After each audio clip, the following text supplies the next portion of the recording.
नमस्कार, जय हिंद दोस्तों। मैं आलोक आप सभी लोगों के साथ जुड़ चुका हूं आज के एपिसोड में और चर्चा करेंगे आज हम भारत में बनने वाले फ्लोटिंग न्यूक्लियर पावर प्लांट के बारे में। जी हां, भारत में एक ऐसा न्यूक्लियर प्लांट जो है वो बनाया जाएगा जो कि तैरता हुआ रहेगा। पूरी चर्चा विस्तार से करेंगे। उसके पहले अगर आप चैनल पे नए हैं तो चैनल को प्लीज सब्सक्राइब कीजिएगा और वीडियो में अंत तक बने रहेंगे, जिससे इस पूरे प्रक्रिया को, पूरे प्रकरण को आपको समझने में आसानी होगी।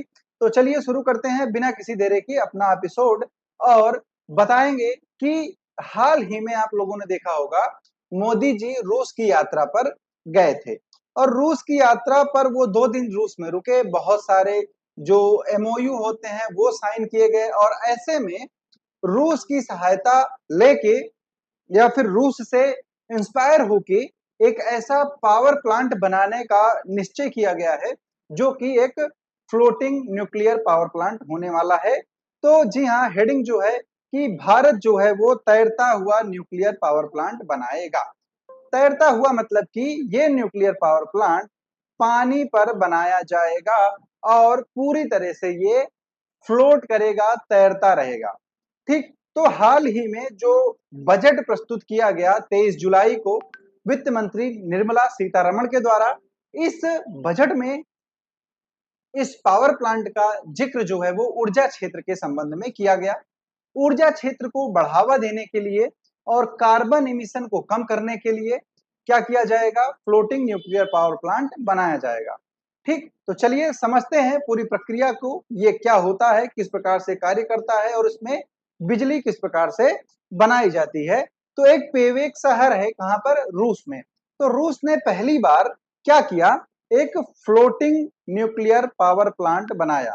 ठीक है, और इसको कहां पर लगाया? इसको पेवेक शहर पर लगाया। इसके पास में इसने इसको स्थापित किया। इसके पहले पेवेक शहर में कोयले से जो बिजली उत्पादित होती थी वो सप्लाई की जाती थी, लेकिन इसको लगाने के कुछ ही टाइम के बाद पूरे शहर में इस पावर प्लांट से सप्लाई होने लगी। इसकी जो क्षमता है वो 300 मेगावाट की क्षमता है। ठीक, तो ये आप लोग देख रहे होंगे, ये पावर प्लांट जो है ये एक न्यूक्लियर पावर प्लांट है जो एक शिप के रूप में होता है और इसको क्या किया जाता है? इसको चलाने के लिए लगभग 70-80 कर्मचारी होते हैं जो यहाँ पर हमेशा रहते हैं। इसमें 2 न्यूक्लियर प्लांट्स लगाए जाते हैं, छोटे-छोटे होते हैं ये प्लांट्स। ठीक है, तो इसलिए इसको एक शिप पर स्थापित किया जाना संभव हो पाता है। ठीक है, तो इसके बाद यहाँ पर पूरे गांव में, पूरे शहर में बिजली जो है वो इस पावर प्लांट से दी जाने लगी। और क्या किया गया? न्यूक्लियर पावर प्लांट के जरिए जब बिजली जाने लगी तो कोयले वाले प्लांट्स को बंद कर दिया गया, जिससे कार्बन इमिशन कम हुआ। तो अब रूस से इंस्पायर होके भारत क्या करेगा? एक स्मॉल मॉड्यूलर रिएक्टर, ठीक है, एसएमआर, स्मॉल मॉड्यूलर रिएक्टर जो है वो बनाएगा, जिसका जिक्र वित्त मंत्री निर्मला सीतारमण ने किया। ये आपका जो बजट पेश किया गया 23 जुलाई को उसमें।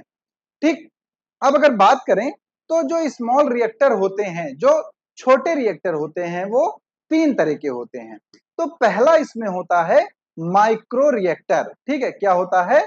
माइक्रो रिएक्टर होता है जो 1 मेगावाट से 20 मेगावाट तक की बिजली बनाता है। तो ये सबसे छोटा होता है स्मॉल रिएक्टर्स में। इसका नाम ही क्या है? Micro reactor. लगभग 400 से 450 करोड़ इसकी लागत आती है। इसके बाद आता है स्मॉल मॉड्यूलर रिएक्टर, जो भारत बनाने वाला है। इसकी क्षमता होती है 20 मेगावाट से 300 मेगावाट की और इसको बनाने की कीमत जो आती है लगभग 3000 करोड़ रुपए की आती है। ठीक है, उसके बाद आएगा आपका सामान्य न्यूक्लियर रिएक्टर, जो कि आप लोगों ने देखा होगा, ये जमीन पर स्थापित किए जाते हैं, जैसे काकरा पार है भारत में। ठीक है, और जो बाकी आप लोगों ने न्यूक्लियर पावर प्लांट्स के बारे में पढ़ा होगा, जितने भी न्यूक्लियर पावर प्लांट्स हैं, जैसे एक हादसा हुआ था चेरनोबिल, तो ये भी एक सामान्य न्यूक्लियर पावर प्लांट था। ये जमीन पर स्थापित किए जाते हैं। इनकी लागत क्षमता बहुत ज्यादा होती है क्योंकि इनकी उत्पादन क्षमता भी बहुत ज्यादा होती है। इनकी उत्पादन क्षमता 1000 मेगावाट तक होती है और ये 25 से 30 हजार करोड़ में स्थापित किए जाते हैं। तो इस टाइम पे भारत जो है वो SMR यानी कि स्मॉल मॉड्यूलर रिएक्टर पर काम करने वाला है, जो कि फ्लोटिंग होगा। ठीक है, वर्तमान में अगर बात करें तो दो देश ऐसे हैं जिनके पास ये है, और एक तो रूस है और दूसरा आप लोगों को पता चल गया होगा चीन। ठीक है, तो रूस और चीन, जो रूस में जो है उसका नाम है लोमोनोसोव, और चीन में जो है उसका नाम है HTRPM। ये दो हैं। रूस का जो पावर प्लांट है उसकी क्षमता 300 मेगावाट की है, और चीन का जो पावर प्लांट है उसकी क्षमता 210 मेगावाट की यहां पर है। अब भारत जो बनाएगा वो बनाएगा 300 मेगावाट क्षमता वाला पावर प्लांट। ठीक है, तो एक बार लोमोनोसोव की बात करें अगर, तो ये एक सिप के आकार का है, जिसकी लंबाई कितनी है, लगभग 44.5 मीटर, चौड़ाई है 30 मीटर। कंपनी का नाम है रोसाटॉम। लागत लगभग 3000 करोड़ रुपए। लॉन्च किया गया था 22 मई 2020 को। इसमें दो न्यूक्लियर रिएक्टर लगे हैं जो 300 मेगावाट बिजली उत्पन्न करते हैं प्रतिदिन। ठीक है, पर डे 300 मेगावाट बिजली वो उत्पन्न करते हैं। ठीक है, तो बने रहेंगे, मैं आपको बताता हूं कि न्यूक्लियर रिएक्टर से बिजली बनाई कैसे जाती है। तो आप सबको पता है जो नॉर्मल तरीका होता है उसमें बिजली बनाई जाती है कोयले से, डैम से, सौर ऊर्जा और पवन ऊर्जा। चार तरह के हैं। सौर ऊर्जा और पवन ऊर्जा अभी उतनी उन्नत नहीं है भारत में, तो कोयले से और बांध बना के दो प्रकार से ये बिजली का निर्माण जो है वो किया जा रहा है, जिसकी लागत जो है वो काफी ज्यादा निकल कर आती है, और कार्बन इमिशन यानी कि कार्बन उत्सर्जन भी बहुत ही ज्यादा मात्रा में यहाँ पर होता है। तो इनकी मदद से जब बिजली बनाई जाएगी तो सबसे पहले ये पर्यावरण अनुकूल होगी, थोड़ा सा कार्बन इमिशन जो है वो कम होगा।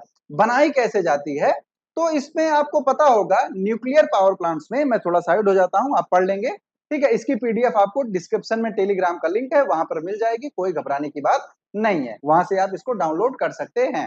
ठीक है, तो न्यूक्लियर पावर प्लांट जो है वो बिजली बनाता कैसे है, तो इसमें क्या यूज होता है, यूरेनियम 235। ठीक है, यूरेनियम 235 जो होता है वो इतना ज्यादा रेडियो एक्टिव होता है कि अगर उसको कोई पानी की पाइप है और अगर आप उसमें यूरेनियम 235 डाल देते हैं, यूरेनियम उसमें प्रवाहित कर देते हैं, तो वो पानी क्या है, बॉयल होने लगता है इंस्टेंट। ठीक है, उसमें इतनी ऊर्जा होती है कि पानी को तुरंत बॉयल कर देता है, और इस बॉयल होने की वजह से भाप बनती है। भाप को टरबाइन में लेते हैं, टरबाइन से, टरबाइन का जब पंखा घूमता है तो बिजली बनती है। ये सामान्य सी बात है, आप लोगों को पता होगा। यहाँ पर आप जैसे देखेंगे ये क्या है, यहाँ पर मैं साइड हो जाता हूँ, ये पानी है। ठीक है, इसमें यूरेनियम की रॉड्स लगी होती हैं, और पानी जब इनसे गुजरता है तो वो उसको भाप बनाता है, और भाप जो है वो टरबाइन में आती है, टरबाइन से जनरेटर, उसके बाद सीधे प्लांट्स में बिजली को प्रवाहित कर दिया जाता है।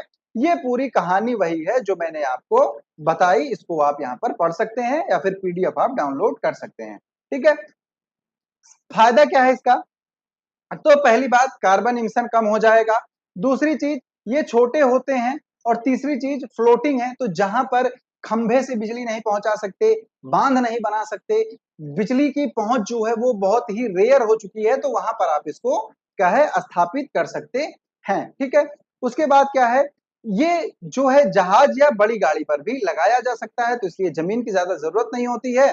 और दूसरी चीज, जो बड़े प्लांट्स होते हैं उनमें अगर कोई गड़बड़ी होती है या फिर कोई लीकेज हो जाता है, तो वो खतरनाक ज्यादा हो जाते हैं। जैसे आप लोगों को अगर मैं बताऊं, तो आप लोगों ने सुना होगा चेरनोबिल के बारे में। चेरनोबिल क्या है, जब यूएसएसआर था, संयुक्त सोवियत संघ था, तब वर्तमान जो यूक्रेन है वहां पर एक बनाया गया न्यूक्लियर पावर प्लांट चेरनोबिल नामक जगह पे। इसमें टोटल 4 प्लांट थे, 4 न्यूक्लियर प्लांट थे। इनकी टेस्टिंग होनी थी, 26 अप्रैल 1986 को इसकी टेस्टिंग की जानी थी। टेस्टिंग के वक्त क्या होता है, कंट्रोल खत्म हो जाता है, और न्यूक्लियर रिएक्टर की जो हीट है वो बहुत ज्यादा हो जाती है। ठीक है, और इस वजह से 39 सेकंड में ही पूरा कंट्रोल खत्म होके एक धमाका होता है, और धमाका होने से वहां पर क्या है, अफरा तफरी मच जाती है, कुछ कर्मचारी मारे जाते हैं, और रेडियो एक्टिव जो है वो वातावरण में पूरी रूप से फैल जाता है। और उसके बाद तुरंत के तुरंत क्या होता है, अगर आप ये देखें, तो 36 घंटे में लोगों को निकालना शुरू कर दिया गया, 1.16 लाख लोगों को निकाला गया। इसका सबसे मेजर इफेक्ट जो है वो मैं आपको बताता हूं कि 20,000 लोग ऐसे थे जिनको थायराइड हो गया, कैंसर हो गया, जब वो 18 साल के थे चेरनोबिल में। तो ये चीजें वहां पर होती हैं, ठीक है।